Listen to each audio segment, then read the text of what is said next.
Hello, kiddies. It's your old pal, John Kassir, the voice of the Crypt Keeper, and you're listening to Video Store Clerks Podcast.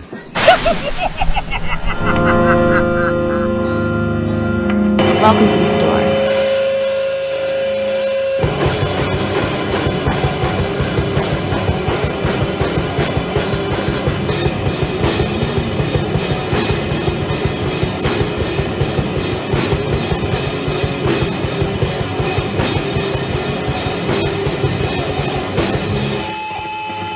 Right in there. Look out, guys!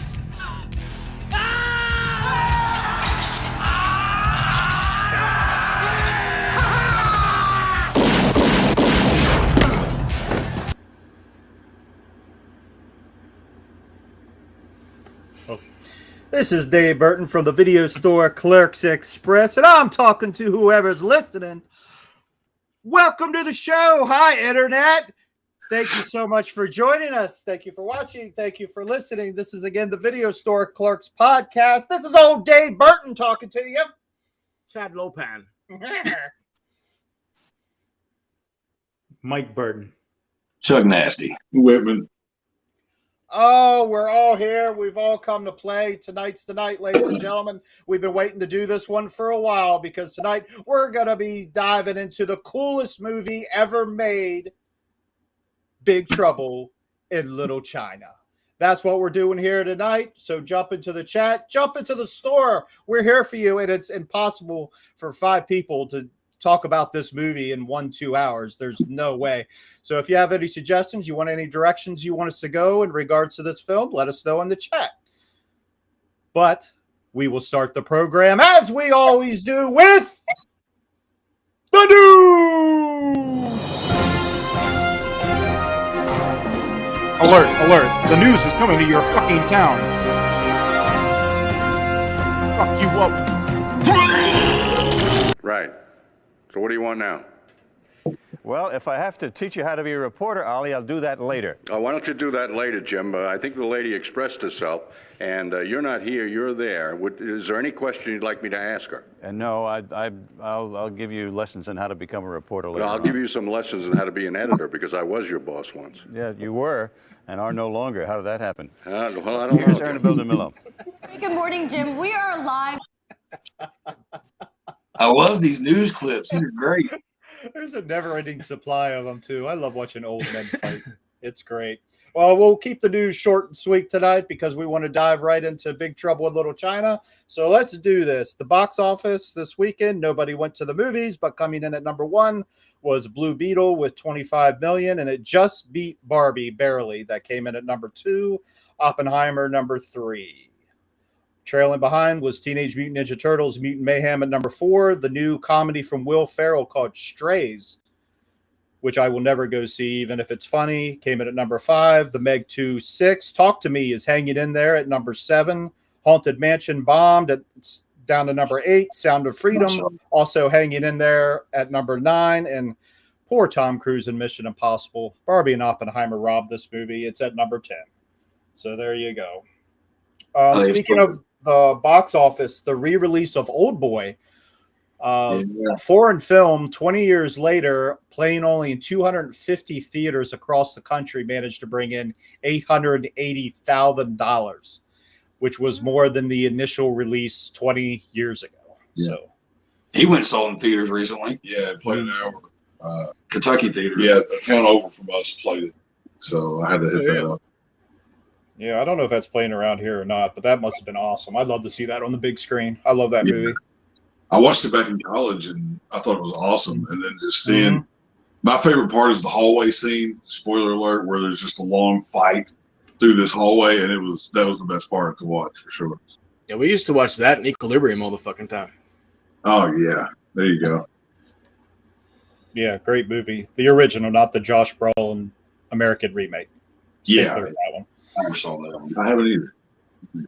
And Christmas has come early for Mr. Nasty, as the reboot of Frasier dropped the teaser trailer today. Did it really? Yeah.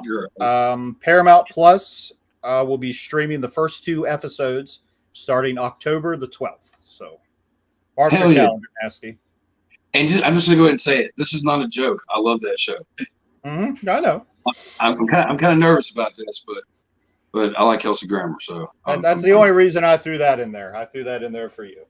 Do you happen to like toss salad and scrambled eggs? Yes. What was that? Scrambled eggs all over my face. He was like, "Wait a minute, how do I answer this? Is this some kind of setup? Like, am I going to get my salad tossed? What's going on?" Well, that's all. Let's get out of this uncomfortable conversation. No, he's not done yet. No, real quick, I was going to say we've talked about this before in the past, but I just saw recently that they were talking about actually going through with the 13 Ghosts series, a 13 episode series. That'd be cool. Yeah, Dark Castle Entertainment is going to go through with that, and I think I don't know if it's going to go to Max or what channel streaming platform it's going to, but we've talked about that before. Where we're like, oh, they should do a 13 Ghost whole series on each ghost, and that's what they're going to do. So obviously, they've stolen our idea once again. You're welcome. Fuck off. Thank you. Fuck you. Bye. Yeah. But well, it's encouraging when a studio actually listens to what people want every once in a while, which is a rare thing. But speaking of, studios not listening and whatnot, ladies and gentlemen, let's get this party started, because if you would like to watch the complete opposite of what a modern movie is anymore, check out Big Trouble in Little China. Back in the day, 1986, when movies were fun, entertaining, they didn't beat you over the head with stupid propaganda and a bunch of dumb shit. They were just fun. That is this movie, and don't take this the wrong way or think this is weird, but you look amazing. You look incredible. This was back in the day. The directing, the sets, the costumes, all real stuff that people built. The writing, the imagination, the creativity. Oh my God, the perfect cast for any movie. It's like they had a fucking bat phone and they picked it up and said, round us up the coolest cast in the fucking world and bring them here right now. And that's what they did. Unbelievable. And then to cap it all off, the icing on the cake, the music. But we'll get there. But some might be wondering what the hell happened to this movie. What happened? It only made $11 million when it came out. In a strange set of circumstances. John Carpenter, it's like all his movies found their audience when they went to home video and cable TV. And it's like it happened with The Thing, it happened with the Escape movies. It's really bizarre, but it happened with this movie as well, as it developed a cult following pretty quickly after it came out on home video. 20th Century Fox released this along with Aliens, which is what brought it down, because I believe Aliens came out like 2 weeks after this movie, and I'll never understand for the life of me, why didn't you just separate the two? Why didn't you bump this up a month, bump it back a month? I mean, whatever, but they wanted to race this movie out before the release of Eddie Murphy's The Golden Child. How about that? My dear sweet brother Doomsy. Yes, which is a great movie too, but I never thought to connect these two films at all. But that's what happened in a nutshell. And we have some fun clips as well. Calm down, Internet. They're interviews. They're not clips for the movie, so relax. We'll get to all those as well. But yeah, we're probably just going to go on and on about this movie. I don't know if we'll do this one in a straight line or not, but that's okay, because that's what it's all about, right? We're just talking about movies that we love here on the Video Store Clerks Podcast. That is correct. China is here. China is here. China is here. I don't know what the hell that means. We have a lot of hells. That's the other thing. It's one of the most quotable movies of all time as well. I mean, trying to pick your favorite Jack Burton line or almost any line from the movie is like trying to sum this movie up in a 1 to 2 hour podcast. It's impossible. I think I figured out why it did so bad at the box office, and I'm going to say it was an act of God. All right. Don't tell me an acting god. You too. Tonight we're the Burton brothers, Mike and Dave. We're the Burton brothers. I'm the blonde. There's two of them. But we'll start here, and we have a cool little interview with Dennis Dunn that played Wang, the great Mr. James Hong, and the young actor that played Lightning. And they'll give a little insight into this movie after this clip. So let's start here. I'm so happy to see you people out here. And did you enjoy the movie, really? You people. It's really a classic, isn't it, Arthur and Peter? It's a classic, huh? Don't you think so? He might have an answer. Let's go Dennis out. Ladies and Dennis gentlemen. Dunn, Wang Chi, he's the smart guy. Yeah. He's the smart movie. guy. The leading man.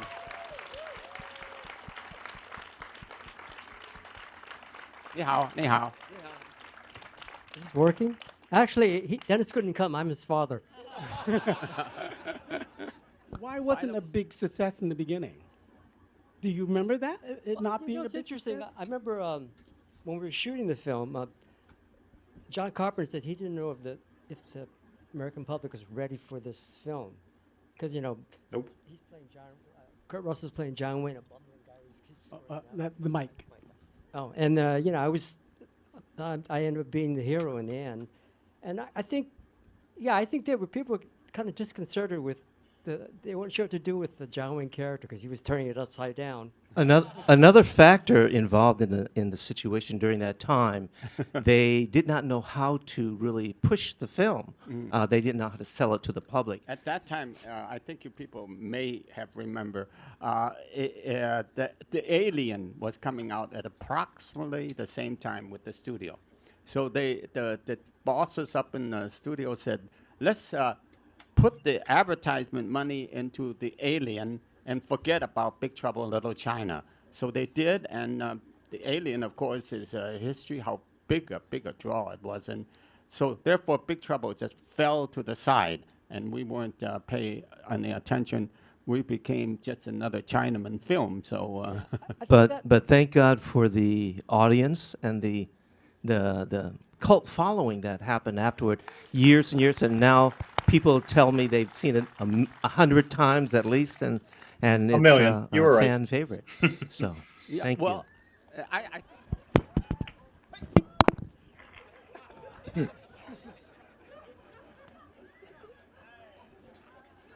It's all in the reflexes.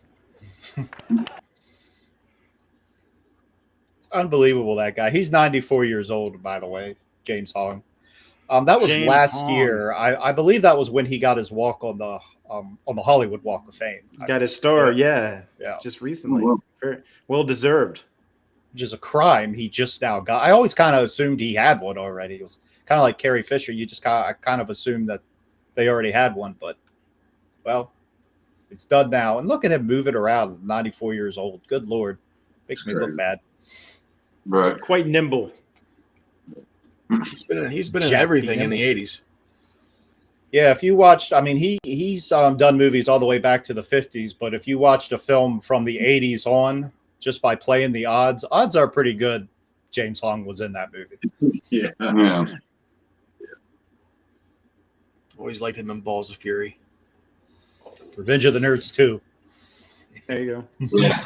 Forgot about that. Oh, Yeah. He trains book. Yeah. Master. That was the clip of the week, or the random clip of the week a few weeks back.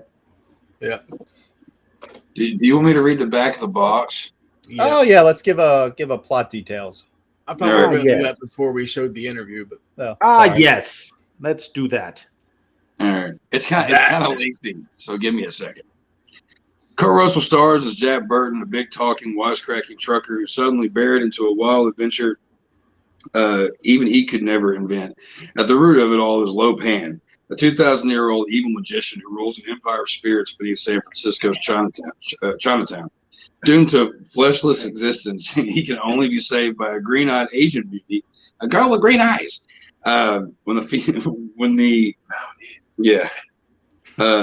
Green-eyed Asian beauty when the fiance of Jack's friend is kidnapped by Low Pants minions. Jack goes to the rescue. He finds himself dodging demons, grappling with goblins, and facing baffling terrors like the room of the Upside Down hell as he battles his way through the labyrinth of Low Pants' dark domain. Jesus Christ, run out sentences. Imaginatively directed by John Carpenter with an array of amazing special effects and co-starring Kim Cattrall, this action fantasy speeds along with all the surprises, twists, and thrills of a fun house roller coaster. 99 minutes. Thank you. Thank you. Yeah, it's super fast paced. I mean, what, about 10, 15 minutes into the movie, the alley fight breaks out. Yeah. Already. I mean, it starts out pretty quick. And it just doesn't let up. It just keeps going, but it keeps you into it. And one of the things with me, because when you're a video store clerk, you're trapped inside this damn video store. I know questions I ask to the customers. Did you rewind that damn tape? But the questions they always ask us is, what could you recommend? What's your favorite movie, if you will? Navy SEALs. Is how often can I rewatch this film? Can I rewatch it over and over and over again? Doesn't matter what kind of mood I'm in when I watch it. In this film, no, it doesn't matter. I can pop this movie in any time and watch it from beginning to end. That's why it's one of my favorites. It kind of jumps around between my all-time favorite. Yeah, it's easily in my top 5 to me. I've watched this movie, 100 times at least. You know, when I was a kid, maybe more, probably more.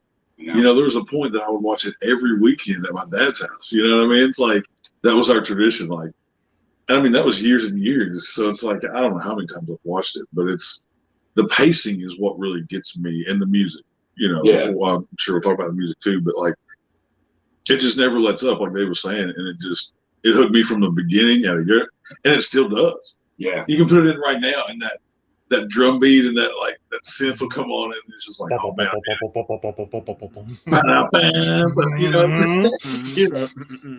and it just gets you right in the same spot every time. Like it's always entertaining. I could watch it right now. I could watch it, probably once a week for the rest of my life. You know what I mean? Yeah. It's definitely one that you can rewatch it. Yeah.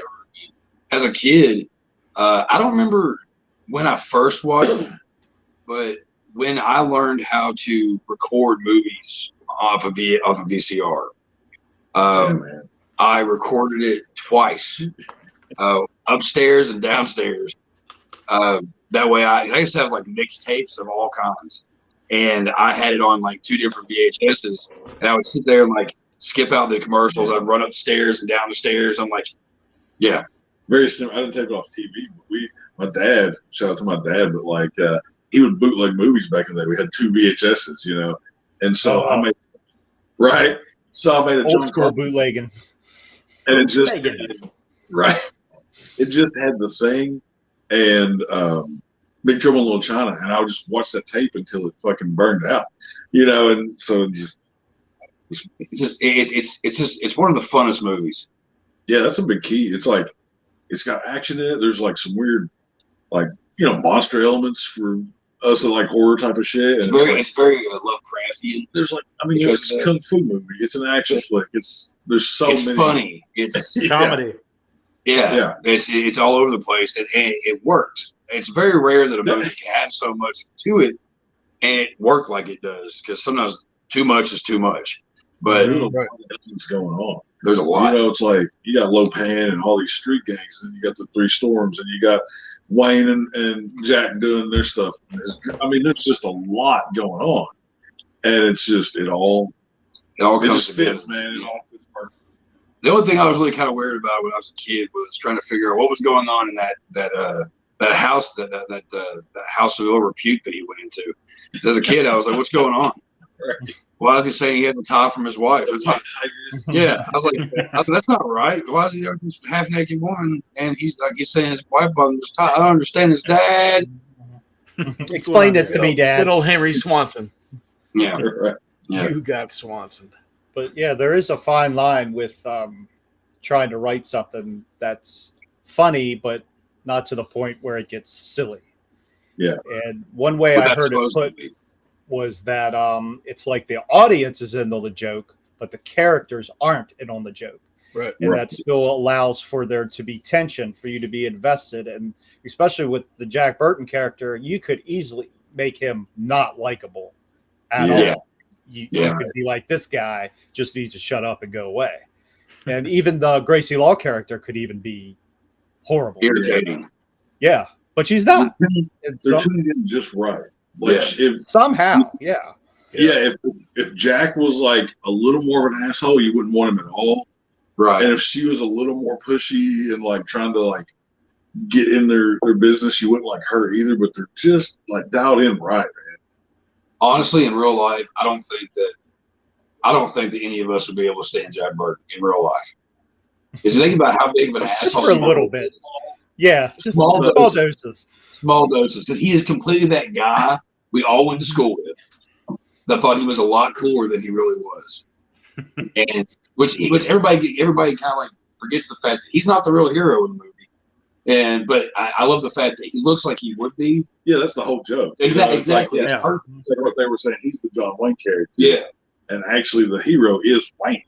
He's the one that's just like, kicking ass and just like doing everything. But Jack's the Cub Scout, the Boy Scout character. You know what I mean? He's like the old man. Jack thinks he's Batman, but he's really Robin.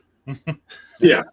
That's a good one. If Robin, I don't even know if I'd give a Robin, because he's the older I got watching this movie, the more I realized how useless Jack really is and how clueless he really is. I mean, I think he says several times throughout the movie, "What is going on? I don't understand. Someone explain this to me. Call the cops." Well, I mean, that makes sense. I mean, if you're in that kind of situation where you're thrown in and all this crazy shit's going on, like you freaking Chinese street gangs and fucking guys flying out of the sky, and you just ran some dude over and he just is still there and he's shooting light out of his fucking eyes and mouth. You're like, what the fuck is going on? Like, for real. And nobody will give him a straight answer, All he wants is a truck. Yeah. And it's like Wang even he's like, you want to know what's going on? He's like, I don't know. I don't know. What kind of help is that? So that's what's great too. Like, is constantly confused, and I think that makes the character even more funny. When you see, it's kind of an inside joke where it's like, okay, he's supposed to be the action hero. He's got the look of that action superstar, and yet he's the one that's the bumbling oaf that keeps screwing everything up.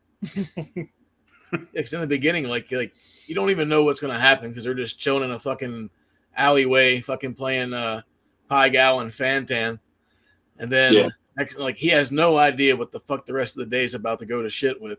Right. And then the whole movie takes place within like a 24-hour, 48-hour period. So it's just like he never sleeps. They're just fucking constantly fucking trying to figure this shit out. And it just it's continuously gets stranger. It's funny you mentioned that gambling, Chad, because I think you owe me a little money. All right. So let's see. How about we do nothing or double? This knife can cut this bottle. What do you say? Not that bottle. This bottle. I got no bottle. All right, here we go. Oh, I fucked that up.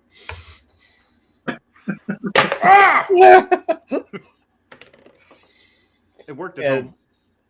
Well, invite me over to dinner sometime. And that's what we get the setup for. It's all in the reflexes, which comes into play at the end of the movie, because no matter, say what you want about Jack, at the end of the day, he killed the big boss in the end. He did kill Big Bad, little pan. Yeah, he only kills two people the whole movie. First time you ever plugged somebody? Of course not. Should have said that was the line in the movie. Internet, calm down. But yeah, this is a movie. I bet all five of us could just sit here and do the whole movie. Well, he's trying to shoot the guy. He's just like waving the gun around, and it's not doing anything. He's like confused. The guy's like, the safety. He's like, oh, and then it's like, he makes the best face ever. Yeah, he doesn't even know how to. Cracks me up. Doesn't even know how to hold the gun or anything. It's like this. You forgot about the very beginning of Egg Shin and the Chinese black magic and that whole. Oh yeah. You know, the way the very, like the intro. Yeah. We had that cool little prologue when he says, that's how it starts. Well, that's the best part too, was like, because that wasn't even in the movie. They didn't even film that part till after they finished everything and they like did their first screening. Because what's his name, Victor Wong, was like, well, you can't really tell that Jack is the hero, so we should probably do something to like emphasize like he's the main character. So then they actually fucking filmed that little fucking thingamajigger where he's in the lawyer office. And again, that worked too, and that's what takes us to the bump, bump, bump, bump, bump, bump, bump, bump, and that's when you get pumped. Now we're in this world. Yeah, it like lets you know that like this may be a ride here, you know, because like Egg Shin's sitting there, and then the light comes out. It also helps build that character because it's like if you just start off right there with that shot of the 18-wheeler, whatever, 16-wheeler, coming down the road, and you see Jack Burton and him on the CB and everything like that, that's fine, but it adds kind of to the mythology, like where you have him talking to the lawyer, and he's like, explaining like, oh, Jack Burton's a great man, and then he was very brave and the sign of adversity, whatever he says. And so it kind of sets you up to think like, oh, there's this mythical, this guy that did a lot, and it adds to that once you finally see Jack Burton and then you get to know him a little bit more, and you're like, wait a minute, he wasn't the one, but you don't find that out till later. But it's kind of the setup, If they just go straight into the scene with Jack, then I don't think it would have as good of effect. Yeah, this was back when they had creative solutions to problems like that. I always just like whenever he drives down the alley in the beginning, and then fucking he looks over and he's like, "Hey, do you know where?" And then she just like walks inside, and he's like, "Well, all right." like she knows some shit's about to go down, and she's like, "I don't want nothing to do with you." Yeah. I think she just didn't want to talk to this white man. Just rolled up in a truck in her alleyway. Like, who the fuck is this guy? I'm just trying to wash some clothes or whatever she's doing. Isn't she like cutting some kind of meat or like duck or something out there? Yeah, that's what it was. Duck. Yeah. And I don't think duck's cheap either. So she was just like, fuck it. Right. Yeah. I'm out. Then that's whenever you see what are they? Were they the Wing Sungs? The Sing-Dings. Wingdings. Wingdings. I don't know why. It always cracks me up when he calls them Sing-Dings. I don't know why. They got enemies? And red turbans. And they don't fuck around either. No. They come out shooting. They come out with like revolvers and meat cleavers and just like wild shit. Yeah. Which is why I liked it as a kid. I'm like, what are these guys? These are like kung fu, like ninja guys, but this guy's got a bandolier with 2 6-shooters. This dude's coming out of the corner like wielding a small meat cleaver. I'm like, these are my kind of ninjas. Like this is all right. Well, it's like if you supposed to be a Western though in the beginning. Yeah, right. Yeah. I mean, that scene, it's like if you took West Side Story and cranked it up to 11. Yeah. This is what you get. It's like, oh, shit.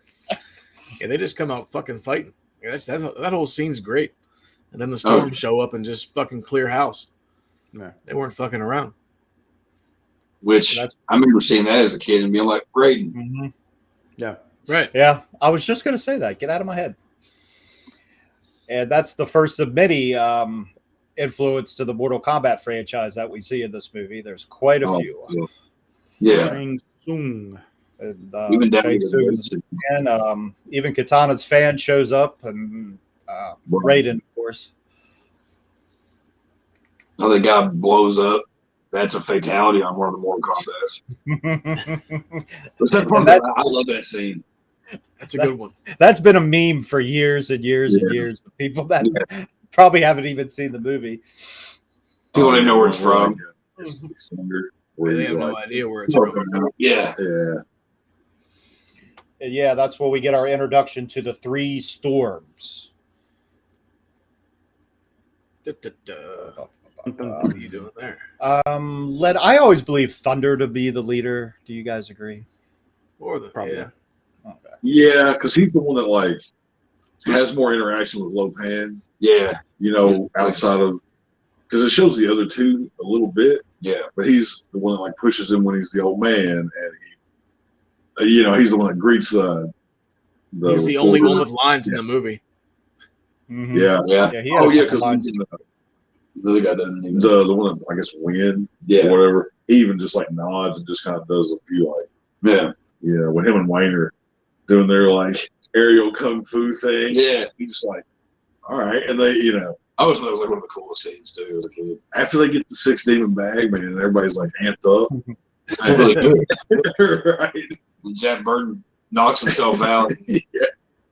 Everybody else takes care of business. Yeah. That's what's great about him being the goofy comedy relief too, because the one scene he shoots all those dudes, like he opens the door, they're all standing there, and then he fucking closes it. He's like, I think we're trapped. And then next thing you know, he starts shooting his gun off, and he runs out of ammo, tries to get the fucking knife out of his boot and throws it. By the time he comes back, Wayne's done fucking cleared house. He's like, all right. Yes, Thunder, played by Mr. Carter Wong, who's, if you don't know anything about this guy, he's led a very, very interesting life. And we have an interview with him from 1985. Tell me a little bit about how much excitement and involvement you've had in the martial arts here in New York since you came to this country. Actually, it's very exciting in New York, this city. It's everything's very nice, and the student and it's so nice, and they train so hard. And I very appreciate the student. They're so nice and respect and training. And next month I want to open another school in Staten Island, and that there will be much bigger than here, almost 2,000 feet, and many equipments in there. That sounds like a really big school, and I even like this one. It's not tremendous, but what you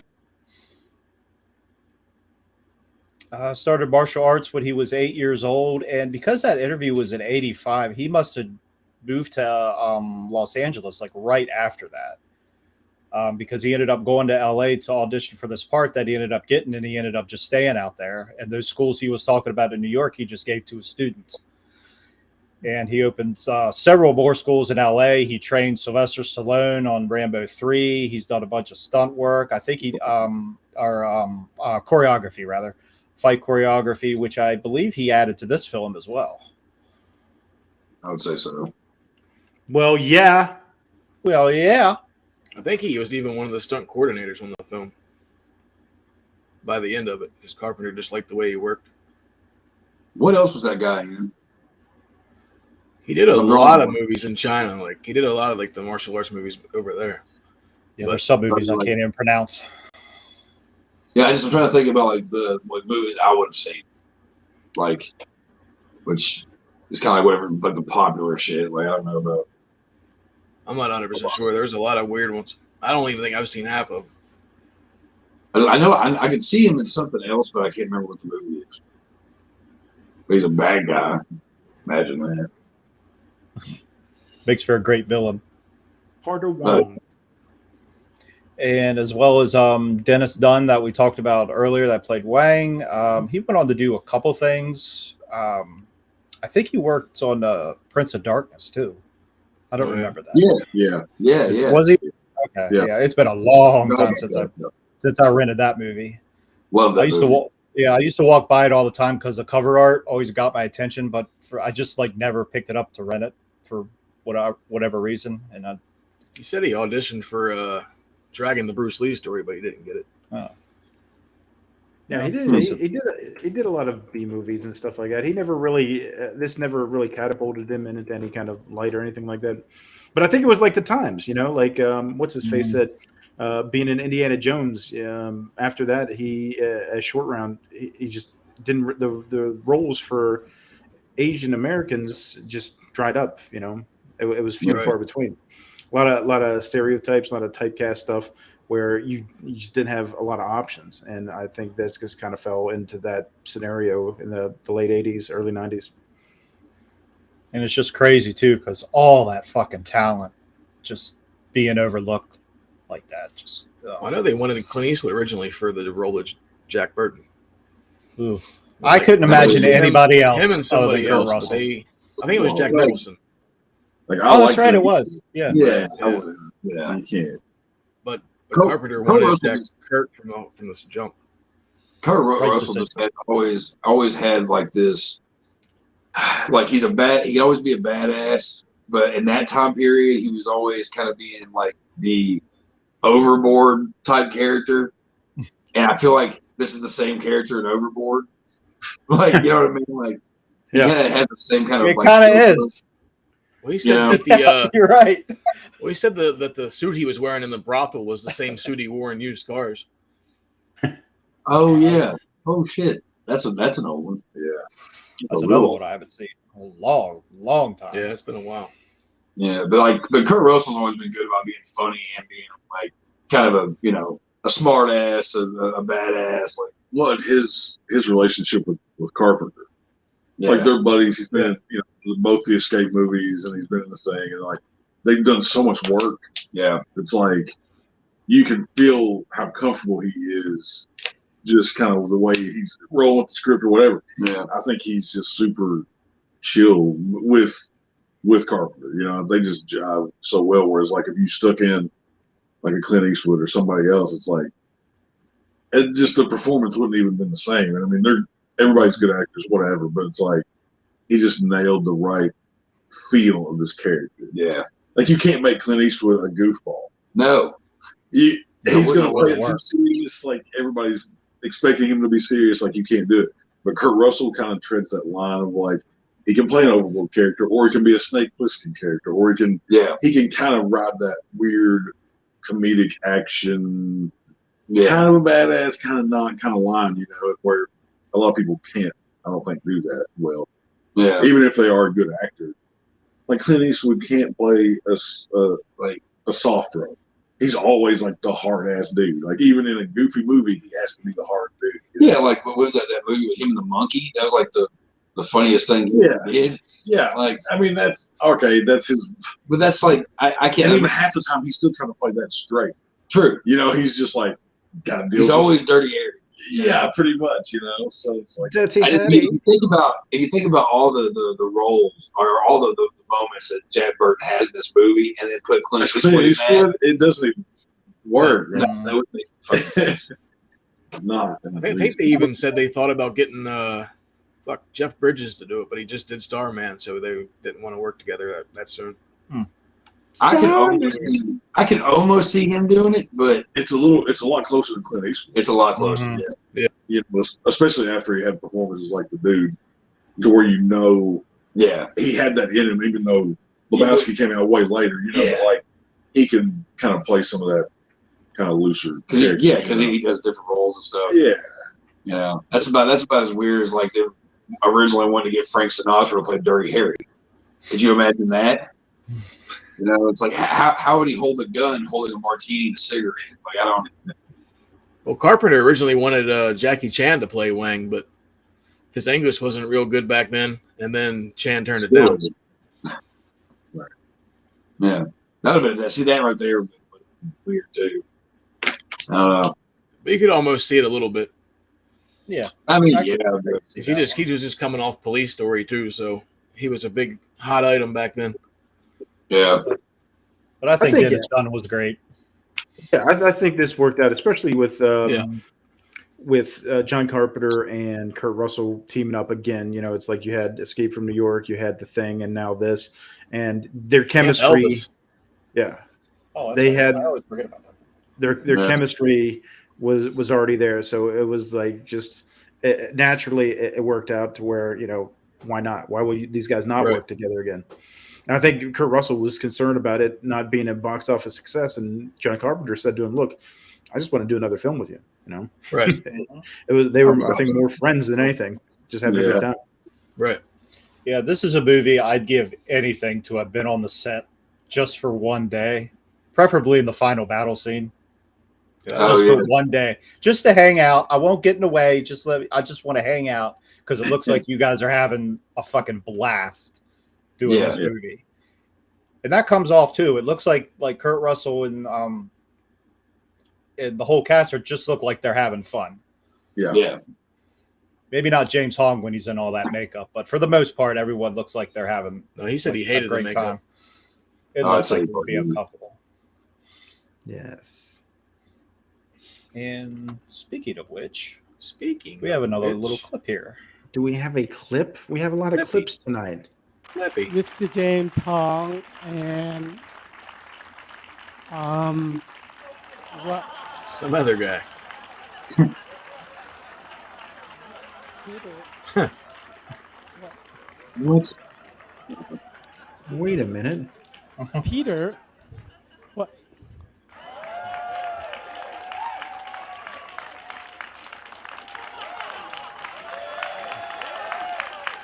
There you go. Still got the moves.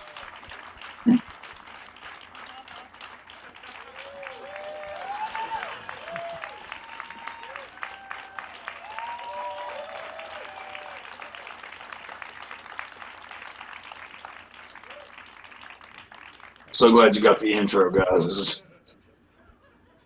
Yeah. What's going on here? What the hell's going on? Musical chairs. Apparently. That's a dope ass looking. Is that just a prop? Yeah.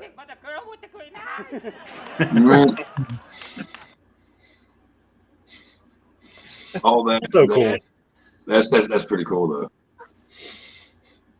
Like I would have like if I was in attendance and he came out like pushing that, oh my god, I would have been like, Right, yeah. Fucking rush the stage. But they've done screenings for this movie like that for decades. Yeah. And they all do really well. It's again. Well, of course they do. Of course. Why wouldn't they?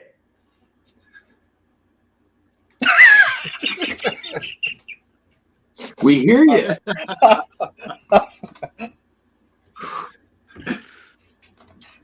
I'm verklempt again. Hey, I like I tell my wife, honey, I never drive faster than I can see. All right. Besides that, it's all in the reflexes. I think my favorite is either "Son of a Bitch Must Pay" or "The Check Is in the Mail."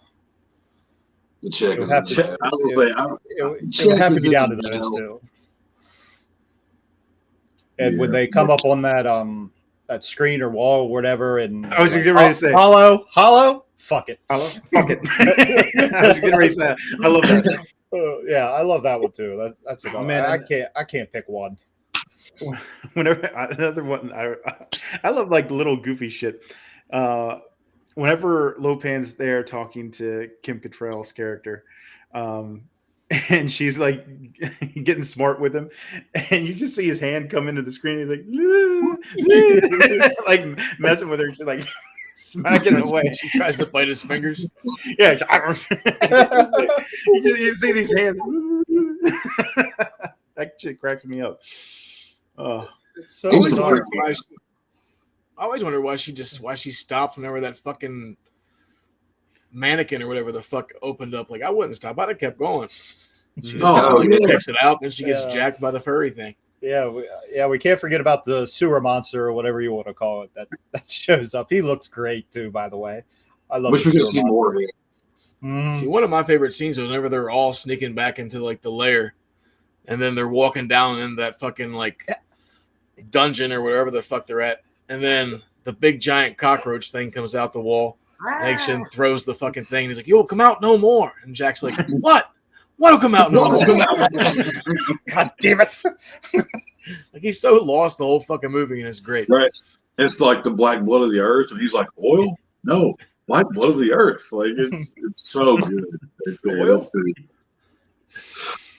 It's funny you mentioned her stopping in Mannequin because hey, guess She's what? in Mannequin. Cattrall is in Mannequin.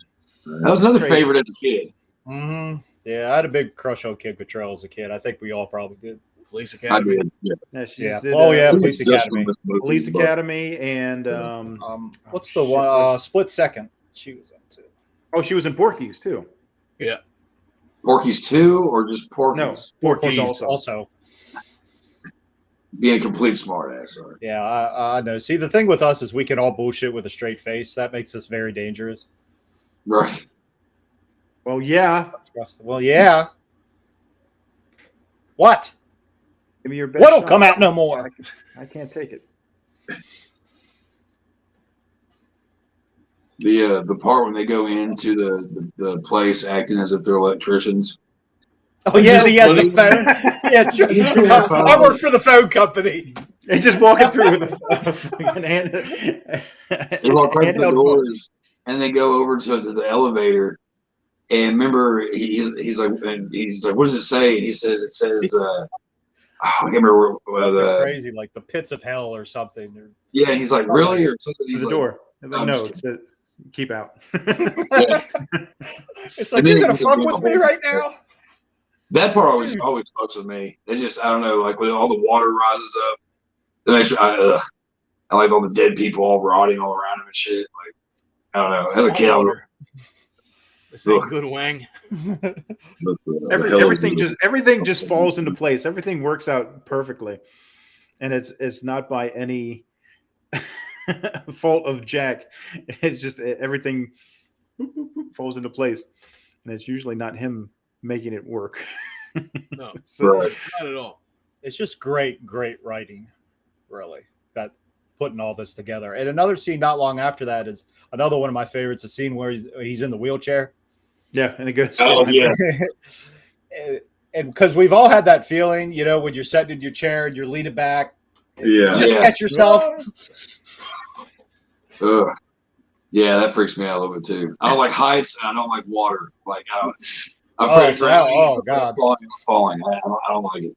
Not even on video games. You probably hated that scene. Then that was your personal hell. Yeah. Yeah. Yeah. Not a fan. Not a fan of heights like that. I'm a fan of that scene.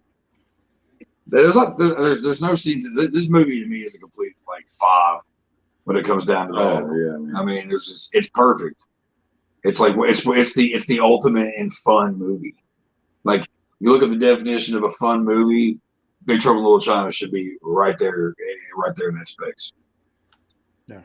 Let's just look at that, and I love when he kills Lopan, when Jack kills Lopan at the end, and we're looking at each other like, yeah, we did it. Oh shit, Wang!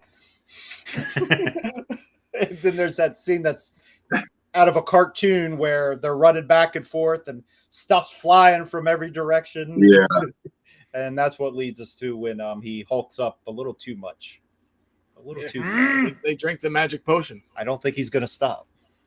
I feel good.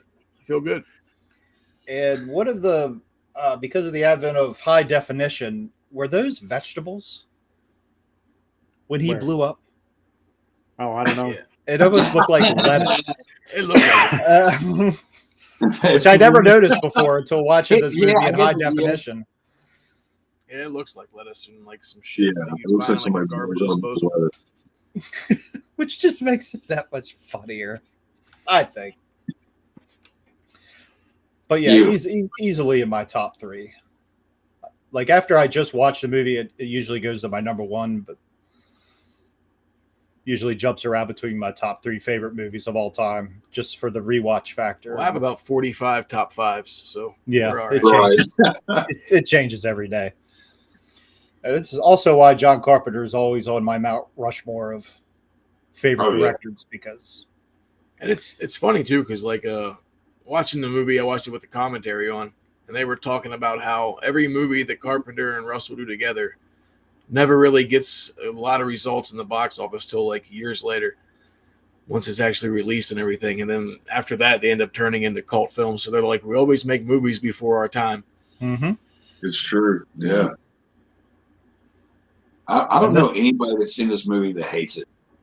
Ever. Like, I've never met anybody. No. I would imagine that a younger audience probably doesn't enjoy it as much. I feel like it's an acquired taste that our generation kind of enjoys. I think like kids that you put it in front of kids nowadays, they'd be like, "What the hell is this?" And I don't think they'd get it. They'd be like, "Look at those cheap effects," and yada. You're like, "Shut up!" They're like, "This is dumb. This doesn't make sense." And it's like, that's the point. I didn't get a chance to rewatch it with Dax because he's never seen it, but I showed him the trailer of it a couple weeks back, and he wants to watch it. So he just didn't want to watch it when I wanted to watch it last night. I still think it hit him like it hit us. I don't know, man. Yeah, it's like he might, because a lot of the stuff will fly over his head. You know, being younger, you know, it doesn't get the tongue-in-cheek kind of comedy and everything like that. But I think he'll like the monsters and the effects. the effects like that. So, but he gets hyped during like hype scenes. So like as soon as those gangs, that's like Three Storms. He'll like that. Oh yeah, he'll love that shit. Like when he gets into all that, like I know he'll be, because I was about his age when I got into it because of all those reasons, and he likes monsters and Big Shocker, all that kind of shit like I do. So. And when the final battle breaks out, I'm sure he'll get hyped. And that part when Egg Shen and Lopan have that video game fight is the only way I can. That's the only way I can describe it. I feel like he'll get hyped when that happens too. It always reminds me of the punching thing, like the game. Yeah. Where Rock'em Sock'em Robots. Yeah, but you see the warriors fighting in the midst of it, so it's almost like those robot warrior things, and you just keep thinking one of their heads is going to pop off. That's what I always thought of as a kid. Rock'em Sock'em. Yeah. Samurais. And kids today that see it will be like, hey, he looks like he's playing a PlayStation. You know, when this movie was still, Nintendo was still a couple years away before it hit. Yep. So again, ahead of its time. Completely. There is a video game on ColecoVision. Did we play that one? I think we tried to. Something happened. It all fell apart. Has anyone played the board game? No. There's a board game? Yeah. They got all kinds of shit for this movie. Mm-hmm. Yeah. They have a trivia game. People are cashing in years and years later. I mean, I'll take a fucking trivia game. Give me a video trivia game. That'd be fun. Yeah. That'd be a fun night to just hang out and do that. Some board game night on there. Hell yeah. That'd be weird. Yeah. Call it the board clerks. Video game night at the video store. Yeah, we'll just act like we're not live and just us hanging out. Screw this. I'm out. But it's like it's so fucking good. I don't think any of us can put over this movie enough as far as everything. And like I said, just the sets, the neon skull and the escalator and all. That's not like the way the movement of the movie is just constantly forward. Like even like a lot of the scenes, like I said, like that they try to explain some shit. Like even those scenes are entertaining because of everything else that's kind of going on too, and just the reaction that Jack gives every fucking time too, because he's always so lost. Like he even says like the one time, like I'm starting to feel like an outsider here, and she's like, "You are." He's like, "Well, someone just tell me what's going on." Truth, we don't know. Old school quick fire dialogue that's back, especially between Gracie and Jack. A lot of times they go back and forth really fast like that. Yeah, it's like just go along for the ride. Like if you watch other films and you're trying to figure out what's going on and you need some kind of deep explanation or some kind of frame of reference, like you're not going to get it in this film. You're going to get like, oh, here's this, and it's like, okay, we've already moved on before you've even tried to figure out what the hell is going on. So it has that element, that feel to it, where it's like, okay, they have no, Burton doesn't have any idea what's going on, and the audience doesn't have any idea what's going on. You're just going along with it. It's just okay, keep moving. Don't slow down. But towards the end of the movie, when I like the fact that it's not the type of movie where the guy gets the girl and drives off in the sunset, because it would not be like Jack Burton. Of course, in this one, like because she's kind of acting like she wants him to stay or whatever the hell. He's like, man, I got my truck, I got my money, I'm the fuck out of here. Yeah, you get a bigger truck, with the cab in the back. He's like, but sooner or later, I rub everybody the wrong way. Right. It's that's more true of the character than him like being like, yeah, come on, but it is like there is a certain like kind of a quest, like the hero's quest type of shit about it too. It's like Jack Burton is, it's his quest, even though he's not necessarily the best one for the job. Yeah, but it's like happening around him and to him, and you kind of see this. I don't know. It's like what Mike was saying. You're just in for the ride. Like there is no backstory. It's just a weird journey that this guy's having today. Yeah, his truck's getting stolen.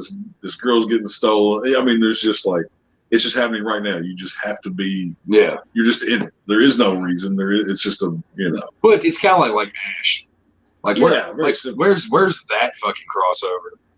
It's the same deal. It's just like, you're going on a journey, and here it is. Yeah, Yeah. Was it the game? They've talked about doing that crossover before, but they did like some comics with Jack Burton and Snake Plissken where like they're technically the same person, but they don't realize it. That's funny. I'd like to read those. See, there's a lot like that I thought about, because there's like, even like when it comes down to old Reggie Bannister from Phantasm, you got him, you got Ash, you got Jack Burton, you got they're the very similar type of character. They're like they don't want to be the hero, but this is a situation that you just got to deal with. It's like, I have 2 of the 3 volumes of the one-shot Big Trouble in Little China comic book, Old Man Jack. Oh yeah, really? I'd love to see that shit. It looked good too. Like the artwork in there is fucking great. Oh yeah, it pretty much takes place after the sequel, like as a sequel for the original movie. I definitely want to read that. There have been rumors for years now about. First, there was a remake they were talking about. Then they said it would be a sequel, and then I said, "Leave it alone, or I'm going to call the Sing Dings to fucking kill you." Like I just the idea of having like The Rock playing Jack Burton, just because they're gonna fuck it up. They're gonna make him the hero in whatever remake. They're not gonna make him the true. Right. The only way it can even pass to me is if you do Carpenter and Russell again. Yeah. You know what I mean? And they kind of play the Old Man Jack like this is years later. It's another weird fucking adventure, or he's. He's found himself in this other kind of crazy, he's like an old man or older. That I would at least entertain the idea. Yeah. But a reboot or no. We don't need to turn no sequels. Right, no sequels unless you get Carpenter at least. Right. No, I totally You know what I mean? It just, because you know what happened? Blumhouse should probably get a hold of it. Oh God, don't say that. Don't put that out in the universe. Right. What's that curse on me, Ricky Bobby? It's on you, Chuck, if it comes out. You heard it here. But the funny thing is, because it did flop so hard at the box office, that might maybe be the only thing in the end that saves it from being remade, because a lot of these fucking Hollywood execs just look at numbers and they'll see what the budget was and how much it brought in and be like, nah, fuck that. Don't take a chance on that. So. Well, it's like what we were talking. I think the story, if you tried to do kind of a pretty close remake, how do you make this story even like tangible to an audience today? Like what? Yeah. How would you even go about it? Like I don't even know that it. I think I can't even wrap my head around how you do a new version of this movie. I wouldn't even do a remake. I think if it were me and I had the IP on this, I would make it into like a TV series where you just follow him, and it's everything starts out where he's in the truck and he's on the CB and he's telling the stories of him in each of these towns, and he's just going around town to town, and he gets into all these different situations. Shit. Yeah, and it's just him telling his stories on the Pork Chop Express. So I think that would be. I want to know what what the outcome is of the fucking monster thing on his truck at the end of it. Right, because know there's more adventure. There's a monster on his big rig leaving San Francisco, wherever they're at. There was an alternate ending too, where he drove the truck. Remember the 3 gang guys that stole what's her face at the airport? Yeah. That they were in that red sports car, and I guess that scene is they're sitting in their sports car out by the water or whatever, and he drives the truck into it and knocks them into the water or whatever. And the studio said that they didn't want to use that because it was too violent or too vindictive or something like that, and they didn't want to go with that ending. So, but I like the jump scare at the end. Yeah, I always appreciated that. Or I always imagine in the Jack Burton world, I always imagine that the monster just ends up climbing up in the cab with him, and they become like best friends. And I could just see those two riding around in the Pork Chop Express. Now we're going back to Clint Eastwood in the Hate. Right? Yeah. You could have almost like that. I mean, for all we know, that monster is just misunderstood. And he's just like he's trying to get away from Lopez, right? You know what I mean? It's like Aaron Henderson. You know what I mean? Maybe that's all it is. He's just a misunderstood creature. He was enslaved by Lopan, and now he's free. And Jack saved him, and he wants to be friends with Jack. Yeah. Realistically, he probably ate his face or tried to, but that'll happen. Weird.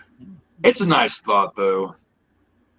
And It's Jack wholesome. stops to get him something to eat. That's when he climbs out. They meet for the first time, and he buys him a sub and an apple pie. Do they make those anymore? Those little pies? Yeah. Oh yeah. Do they? The ones that look in a little box. Yeah. I eat those all the time. Oh, I'm used to love them. addicted to them. Bobby Hill pies. Yeah, I'm a fan. Oh yeah, they were so good. They're like dipped in sugar. It's like so good. Diabetes in a Put them in the box. fucking refrigerator. That's what I do. There's a problem with your face. I'd go, but I know there's a problem with your face. That's another. I love other saying, ones when like if we're not back, and call the president. If we're not back by morning, call the president. Yeah. like what? Is he serious? Dude, I love saying that shit to women. There's something wrong with your face. Women get so offended when you say that. Just for the record, anybody wants to use that line. It doesn't work. It doesn't It work. works if you're trying to pick any help pissing off women.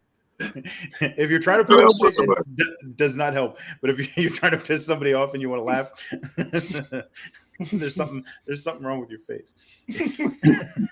What's wrong with my face? I just keep imagining these goofy faces on people, like when you think about it.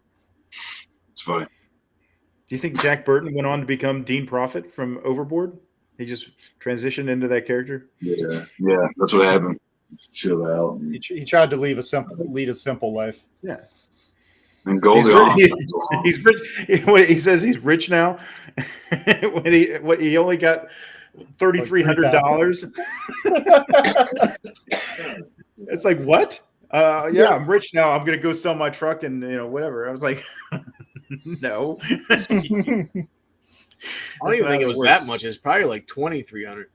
No, because he said it was triple or nothing. You earned it. Oh yeah, that's true. He's like, yeah, I did earn it. So it was $1,148 times 3. Yeah. So like 3,400 something change. But it doesn't seem like a very good trade-off. I like whenever he's talking to the fucking insurance company. He's like, I want to tell you something that I don't want to hear. It's an act of God. And then they can't even find his fucking policy. And he's like, I pay him $6,000 a year in premiums. Policy number, it's in the truck. That's whenever you first meet Eddie. Yeah. Like, this is the infamous Jack Burton you're always talking about, huh? That's once that truck was abandoned, he's like abandoned like hell. That kitchen scene, with Egg Shin and Eddie's uncle or whoever that older other guy is, and they're talking about like the mysticism part. They've got all those little pieces. Oh yeah. Like Eddie's doing some stuff, and like Jack's on the phone. Like that whole little apartment kitchen scene right there is like the gathering of forces. You know what I mean? Like it's a cool shot of like. It's not a montage shot, but it's like, here's the gang. Everybody's finally in their pieces, getting ready to go, storm the gates type of stuff. I always liked that. Yeah. It's raining outside. And they're all just like, I don't know. It's like shit's getting ready to happen. Yeah, it's got a lot of good, like momentum building in that little weird scene. You don't really think about it, maybe. I didn't when I was a kid. Yeah. I do now. I'm like, it's forcing everybody inside. And Jack's trying to figure out what the fuck's going on with this truck and what's happening, who's low paying, all this crazy shit. But they're all just like getting their juice together, man. I don't know. I just really like that scene now. To me, it kicks off the whole rest of the movie. Yeah. But I can totally dig What that. the hell is Gracie Law doing here? Right. Yeah, because it's like they saw her at the airport, and then it's like, oh yeah, you don't want anything to do with her, and then she just shows up at the house. Yeah, she's just there. It's like, did she enter? She comes in, so like you just came into my fucking house. Like I should already know you. And yeah, she says her full name too. Yeah. Yeah. And her a lawyer with the last name Law. Yeah. Good shit, man. Good shit, pal. He said he wanted her from the jump for that part too, because he was a big fan of her comedy. Who? Huh? Who did you say? Carpenter wanted Cottrell for that part Oh, as soon as they saw it. Mhm. Yeah, Kate she did a Burton. really good job too, I think. Yeah. Kate Burton as Margot, the news reporter lady. Yeah. It's like, Got what a- the hell are you? Just a bit role, more or less. Where's I like that scene where they dive into the water to get away from all those guys and they're swimming through, and it's like it comes up like, "Where's Margot? Where?" Yeah. Yeah. It goes through each one. Where's Jack? Jack. He Until pops she up and realizes kisses her. it. He's like, sorry, I'm just really happy to be alive. Yeah. Starts kissing on her. He He's like, canceled now. "Why? I can't concentrate with you grinding up against me, rubbing up against me. I can't focus." I mean, I get it. Mm-hmm. Especially if she's all done up at the end. Oh, Oh, yeah, no shit. gorgeous. Yeah. 1, 2, 3. we may be trapped. He just opens the door and they're all. It's like standing everybody He's hide. like, quick, hide. Yeah. Hide. They only saw me. Yeah, one of our best men on our right. So Yeah. so dumb, man. And then they it just start cracks me busting up. through the door. And the gong when he opens the door is a nice touch. Yeah. Whoever put that. A lot of nice touches in this movie, I believe. Oh, you got to give a shout out. You got to give a shout out to Al Leong. He's in this film too. I remember every time I see him, it's like, oh, dude, I've fucking seen him in all those films. But he's the guy that is in the like Street Gang, and he's in like the henchman. He's the henchman in like every film. The long haired guy or the bald dude? Yeah, long hair Yeah. with Long hair long dude. mustache. Dude from Die Hard. Die and Hard. fucking Yeah, Out for Justice or one of them, Steven dude, he's been in Seagal. everything because he's like been a a stunt. few of them. He's Yeah. a stunt. He's a stunt guy too. So he did Big Trouble. He did like Lethal Weapon. He did Action Jackson, Die Hard, They Live, Bill and Ted. Yeah. Oh, that's right. He was Genghis Khan in he's- Bill and Ted. Yeah. Yeah. He was great in that movie. Last When he's Action in- Hero. The bald dude. And you know what I'm talking about? The bald like gang member dude. I think he's Well, he's got the he's got the double guns. I'm pretty sure it's the same guy that was in either a Rambo movie. I think it was First Blood Part 2, maybe. But or he might have been the guy that was doing the scene making fun of Rambo in Hot Shots Part 2, where he's got the hands and he's putting like, instead of like glass and stuff, it's like caramel and like sprinkles. And the guy like he gets his head like he like totally bends it like 2 different ways. I think it's that guy. But yeah, that guy. Also, That's Al Leong. also That's him in Die Lost Hard. Bastard. When he, What is it? I'm pretty sure he's in the. I think it's Velocipaster he's in. Oh well, Yeah. I mean probably. Have you seen that? No. Got that like a little end fight scene or whatever. Props to that guy though, man. He's done so much, and it's like we all remember him because we've seen him in all these films that we enjoy, and it's like they don't get. He doesn't get props. Like people don't know who the fuck he is. It's like what? And that's the sad part about stuntmen in their life. It's like these guys go out and bust their ass and risk their lives in all these films, and they get like zero credit. It's like I think what Tom Cruise and a bunch of other guys were fighting to have like awards given to these guys specifically because it's like, hey, they're the ones that they're making us look good. It's like the Fall Guy, Lee Majors. That whole show was based around him, being the guy that does all the stunts and making all the superstars famous. Right. It's like you see that scene. Now Tom Cruise does his own shit, but I mean everybody else. It's like you see a scene and it's a big action scene or a big stunt, and it's usually not the actor. So it's like they make those guys look good, and they don't get like hardly any credit. Yeah, it's like Danny Trejo was like one that actually made it out of just being the guy you don't know. Because I mean, we see these kind of actors all the time. It's like, oh, I know that guy. You can never remember his fucking name, but you've seen him like in 50 movies in the 80s or whatever the fuck. But Danny Trejo is one that rose out from all the others. But so there's so many guys I think about, like, oh yeah, I've seen in that fucking movie, like Steven Seagal movies and Van Damme movies and all that. They're all usually playing history. Yeah. And it's just insane that they don't get recognized a lot more than what they do, which is hardly at all. I mean, it's fucking 2023. What the fuck? Are you okay, Nasty? How's your battery? A fly flying around. It's like pissing me off. Had a ghost in the room. Yeah. Shoe fly. How's your battery? That's all right. It's. How's your battery? It's on 40. Perfect. All right. Well, should we wrap it up? How much time do you think you got? No, Mike's. Are you crazy? Probably need to wrap. Is that your We problem? haven't talked about a lot of shit. I know, there's a lot. That's We're what I good, said. we're good for another few minutes. So, We're good? we're All right. good for a few minutes. Yeah. If we just go black, like this put us out. Yeah. We'll do it live. Fuck it, we'll do it live. Fuck it. And yeah, I totally remember the first time I saw this movie. It was channel surfing on cable TV, Channel 3, DC 20. And I came into the movie during the alley fight scene, right before the three storms came in. So needless to say, I watched the rest of the movie, and I love that song at the end, which also could lead us into the music of this movie, which is the icing on the cake. Yeah.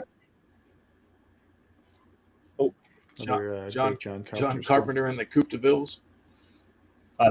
Going back to what we were talking about earlier about Raiden and Mortal Kombat and the Storms, this was a post that John Tobias, one of the creators of Mortal Kombat, had put up a couple years back, and he talks about how they wanted to do a character based on Raijin, the deity, like the god of storms or whatever, but his appearance, he was like overweight and it looked completely different. So he ended up doing this sketch, and this was the first doodle by him for the character of Raiden. And he got inspiration from this film, to put the hat on him and to give him that look like one of the storms. So that's pretty cool. Dude. They also said in the movie, like the last time you see him shoot the lightning, if you like freeze frame it, I just in noticed that. Chinese it says Carpenter, so it's like a little ode to John Carpenter. Oh shit! Yeah, So they have the lightning streams set up so it says Carpenter. In something Chinese. else again with the HD re-release of movies is you can spot this stuff, and I'd never noticed it. I think last week when I watched this movie was the first time I noticed it. I didn't know the symbol said Carpenter though. Yeah, that's cool. Yeah, when lightning's trying to get him and they drop the statue, and he's falling in that last little bit of lightning, and it just dissolves away, and it's just that one Chinese symbol. So go back and watch. Yeah, it's there. Yeah, I didn't know that. Yeah, like I said, the first time I thought it was last week too. Like, man, I've watched this and like so many clips of this movie. I've watched that final battle just freeze the over and over and over again. Probably I don't know how many times over this last week. Like I could just rewatch it over and over again, any time of day, no matter what kind of movie. I've actually watched it like 4 times in the last week, and then I watched it once with the director commentary. Well, it was Carpenter and Kurt Russell. It's pretty funny because, like you said earlier, how you can tell they're just friends and bullshitting. The whole fucking DVD commentary or Blu-ray commentary, fucking, that's all they're doing. Like they're just sitting there bullshitting about their kids and shit, and then at the end they're like, "Oh, sorry, we didn't talk about the movie more, but this is kind of what happens whenever we get together." We just bullshit. Because apparently those boots that fucking Kurt Russell was wearing, he had made personally from some leather shop in Colorado. And then like a couple years before they did the commentary, him and his son were in Colorado and his son got a pair made too. I was like, that's pretty cool. It's pretty rad boots. Well, of course he did. Why wouldn't he? So extreme.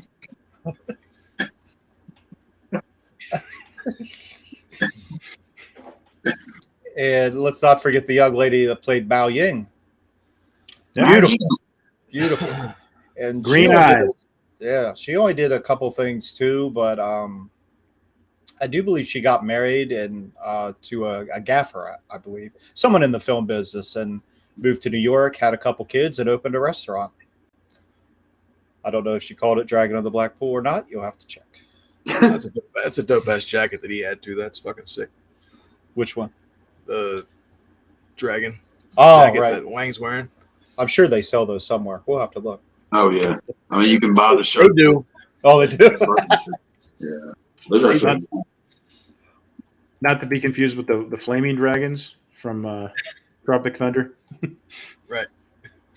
Well, what's funny too, like that scene where he's fucking taking the needle and sticking her in the wrist. You can see her like her face twitch because he was really getting into the role, and he actually fucking shoved the needle into her wrist, and you can see her like make a face whenever she was supposed to be in like that emotionless state.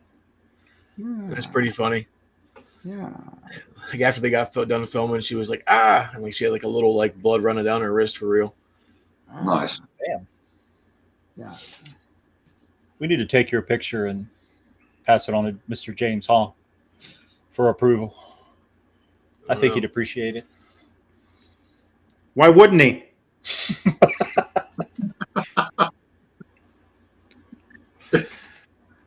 All right, so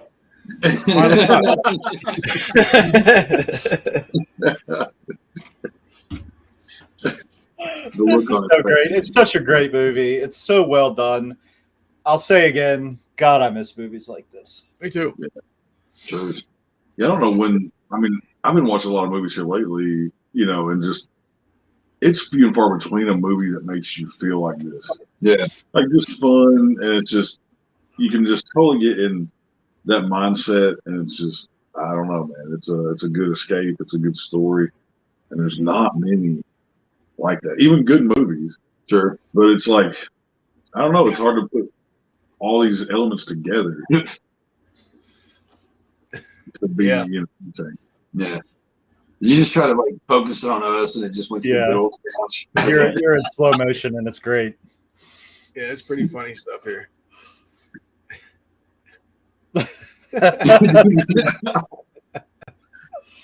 We can hear you though, but it's fine. But it's good to have this visual. Look at it.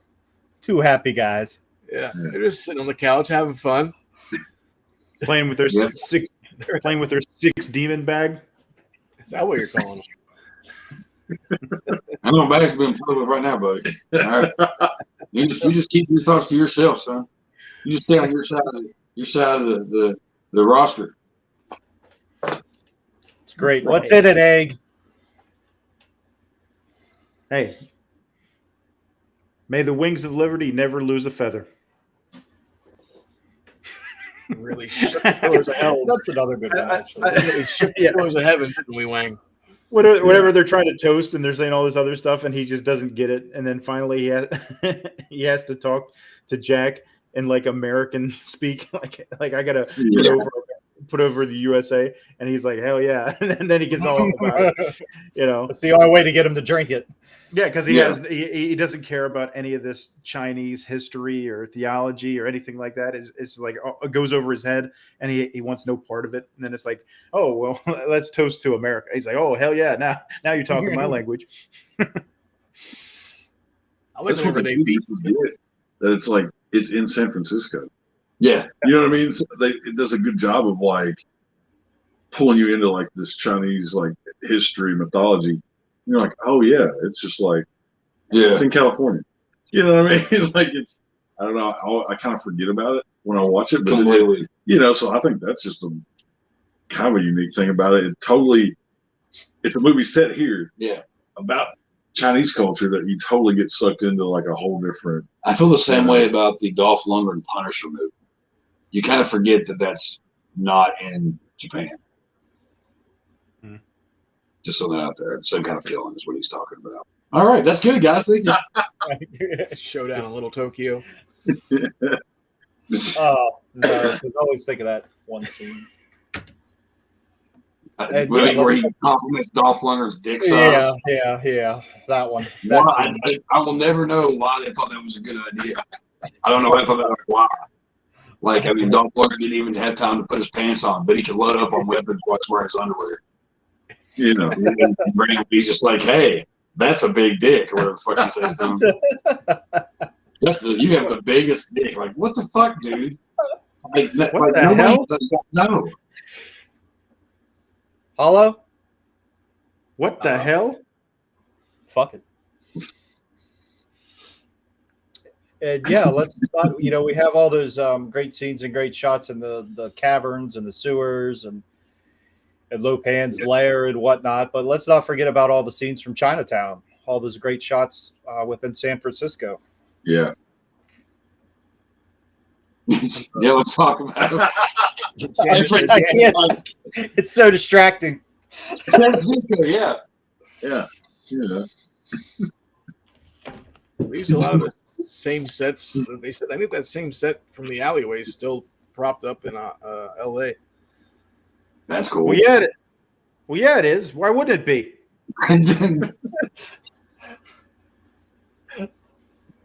Hello. I know this is different. Like it's never done this before. Yeah, it's perfect. He flicked his hands in the air and shit went sideways. Weird motion reveal.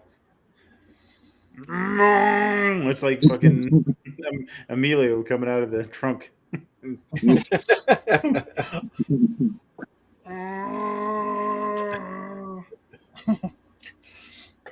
Oh, before we get to I was saying, you can always tell when we love certain movies because we bring them up, like even in other episodes. Like we just talked about Young Guns last time, and we had to mention it somewhere because it's so damn good.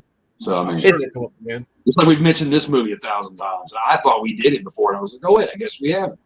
No, now we have. Good for us. It's one of those things. It's so many things come full circle because we'll be talking. It's like we did like a Natural Born Killers episode, and then later on we're doing something else, and Woody Harrelson comes up, and it's like all these things are like 6 degrees of Kevin Bacon type shit where it's connected in some strange way, and we always come back. And it's like, oh yeah, this, and this, and it's cool how there's so many relatable things to all the films we end up liking and the characters and the actors and everything like that. So I think it's interesting that these connections are made. Totally by accident. Yeah, they're just that good. They get in sync with the things. The universe. Trapped in this video store. We have nothing else to do besides look at these movies all day, every day. In sync with the universe. So yeah, props.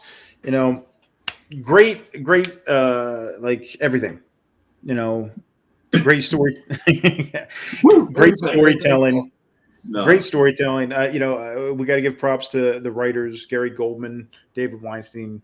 Those guys put this film together, and told a great story. The cast delivered on everything.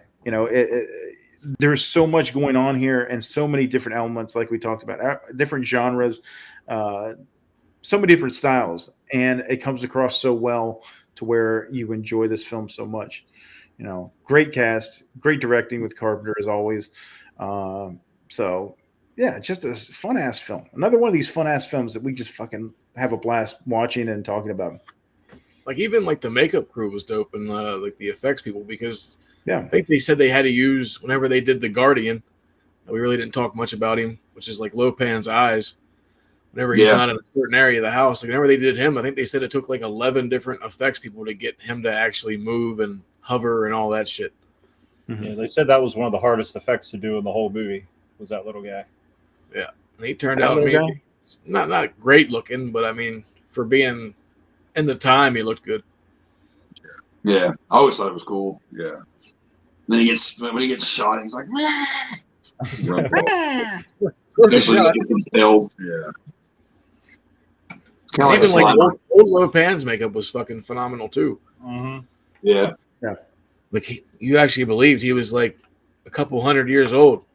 And then he actually sits there and explains thousands of years. 2000. Then he like does his whole little story about exactly what the movie's about and why he wants the girls with the green eyes is because he has a demon trapped inside of him that can only be released when he marries a girl with green eyes. That's about him. It's funny because whenever I'm with a girl with the green eyes, I unleash a demon as well. Oh, I mean, after all these years, He looks so disappointed. Oh, it's funny looking here. Okay, so Gary Goldman wrote Big Trouble in Little China. He also wrote Total Recall, and he wrote Navy SEAls. See, we don't do this. There's another circle. We didn't set that up at all. All right, so we gotta do Navy SEAls sometime. No. Oh God. That was a joke. That was a little joke there. That was fun. Ooh, Navy SEAls. No, thank you. Sorry. Well, no, thank you. All right. So, any final thoughts before we do our clip of the week? If you haven't seen this movie, highly recommended. Highly recommended by your clerks. Top 5 ever. And if you don't like it, go fuck yourself. Yeah. Oh. Well, of course it is. What is that, a hop? Oh, my. Well, it is now time for our random clip of the week, in which our random clip generator selects us a random clip from a random movie, and we see what happens randomly. Oh, boy. What? Why don't you play it then?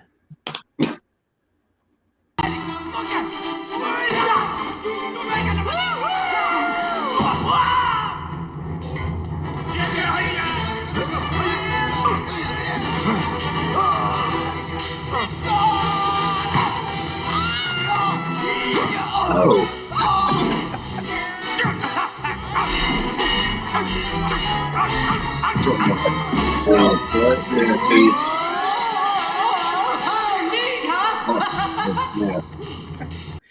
Charlie. Charlie. That's There's another Oh, wow. Those movies.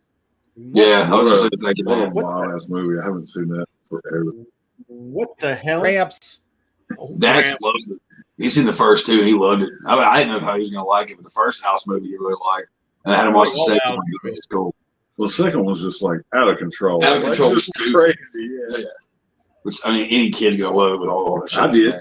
Yeah. Skull. Yeah. Old grandpa cowboys. Grandpa. Grumpy old cowboy grandpa. That fucking caterpillar dog thing. Yeah, I forgot about that. You know. I'm pretty sure me and Dave watched House 2 almost every fucking weekend I came back from Pittsburgh when I was going to school. But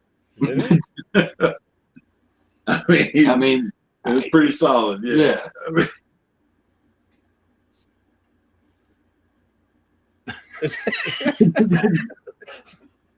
Let's talk about it. I see your lips moving, but I don't hear any words. I've been physically abused in the ear. Mr. Biden. they're moving the wrong one. Oh, whatever. They're moving thumbs. But he had the He's got those big pinky nails. Yeah. Yeah, that's Yeah. All right. Before we go, does our slow-mo crew down there have anything they want to tell the kids at home about? Do what? What is slow-mo? Slow-mo? What the fuck does that mean? He called you slow-mos, not anything I just don't know what a else. slow-mo is. That would be offensive. Our screen. Oh. Shlomo. Oh, no. Dun, dun, dun. But like what? Don't confuse poor Chuck. Well, make sure you grab a copy of Chuck Manley's newest books. Sludge is also available on Amazon with more on the way. Links are in the description. House of Flesh, September 1st. That'll be out. You can get the Right around pre-order the on Kindle on Amazon. So Amazon, go there. Get shit. That's where everybody always goes. We got Graveyard Talk. Well, of course. Nasty Nation. We got a YouTube channel that is in the works that we're going to start putting stuff up. Hopefully next month I got my shoot with Miss Jessa Flux. So look her up. She's in a bunch of movies here lately. Yeah, Murder Size being one of the newest and one of the better ones that seems to be. So, yeah, good shit. And again, give our boys a follow. Again, the links are in the description.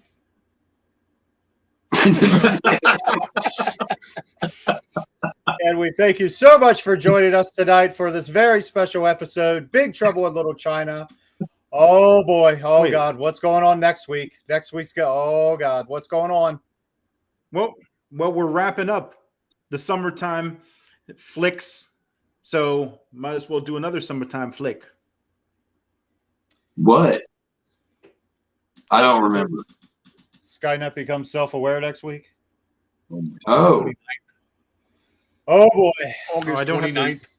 So that means we'll try to focus on Terminators 1 and 2, the good ones, but I'm sure the other films will come up. I'm gonna fuck about the other one.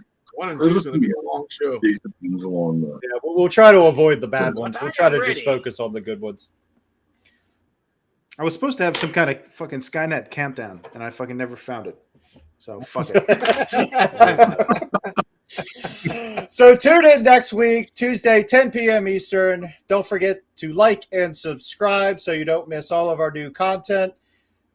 Thank you again, everybody. This is the Video Store Clerks Podcast.